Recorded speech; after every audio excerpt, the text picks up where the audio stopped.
Hello, this is Richard Oki from Debru, and in this video we're going to take a look at what the minimum deposits are with the Zeropark traffic network.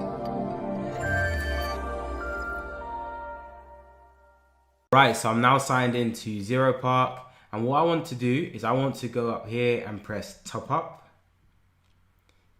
And now we can see all the different methods of payment that we can pay. We can top up our account, which we can then use to spend and purchase traffic. So there's the option for credit card, web money for more international, maybe tier 2, tier 3 geos, PayPal, which is fairly standard, and obviously bank transfer. But that has a minimum amount of $1,000. Now, it's important to understand also with Zeropark that there are credit limits. So if you reach your daily/monthly credit card limit, you have two options. You can use another payment method such as web money, PayPal, or bank transfer. Or you can just contact their support and they'll give you a hand in terms of increasing your limit with your credit card.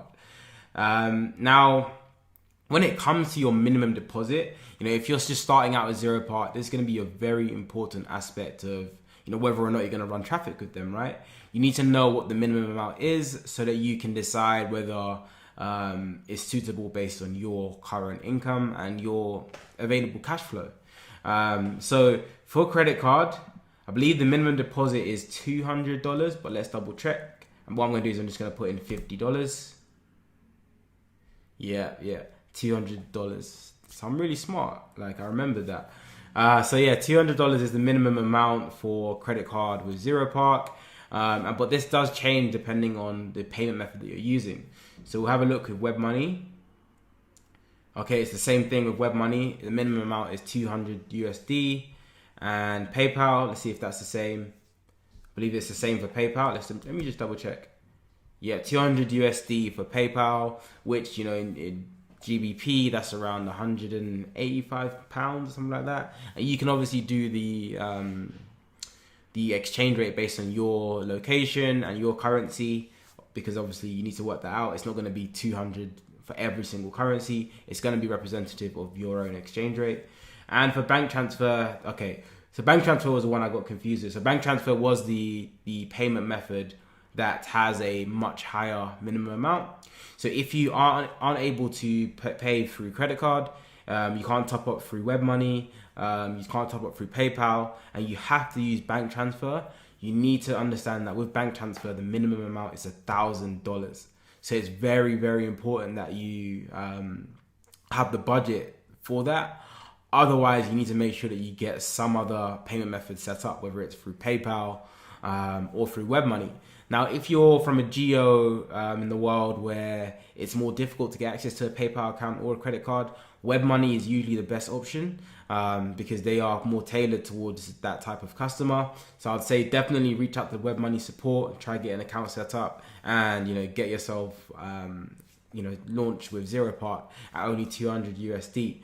So for each individual payment method, there are their own sort of warnings and important notes. So let's take a look at credit card, which we went through earlier. There is a credit limit.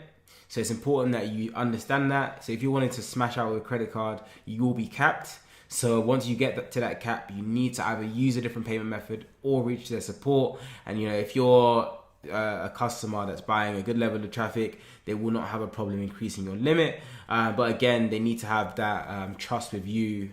So there needs to be some relationship built over time. It's probably not going to be something that they're going to do straight away if it's a completely new account. But if you've been purchasing traffic over time and you want to just increase that limit, then I'm sure if you reach out to Zeropark support team, they'll be able to help you out with that. Now, if you're using web money, again, it also has its limits and it has its cap, and this is mainly for fraud.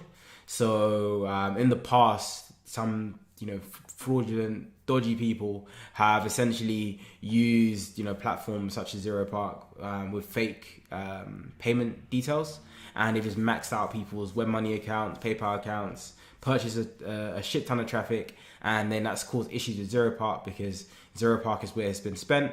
So Zeropark may have to refund the true owner of that account, and they're out of pocket, but the person who is doing the fraud has just made money buying that traffic and making money off the back of that traffic. So this is why there's limits in place, and it's the same way. If you have a overdraft or something with a bank, you need to build up a level of relationship with them before they increase that limit. If you're sort of getting out a business loan, you need to build up a level of relationship with the bank based on your credit score, based on all these various factors.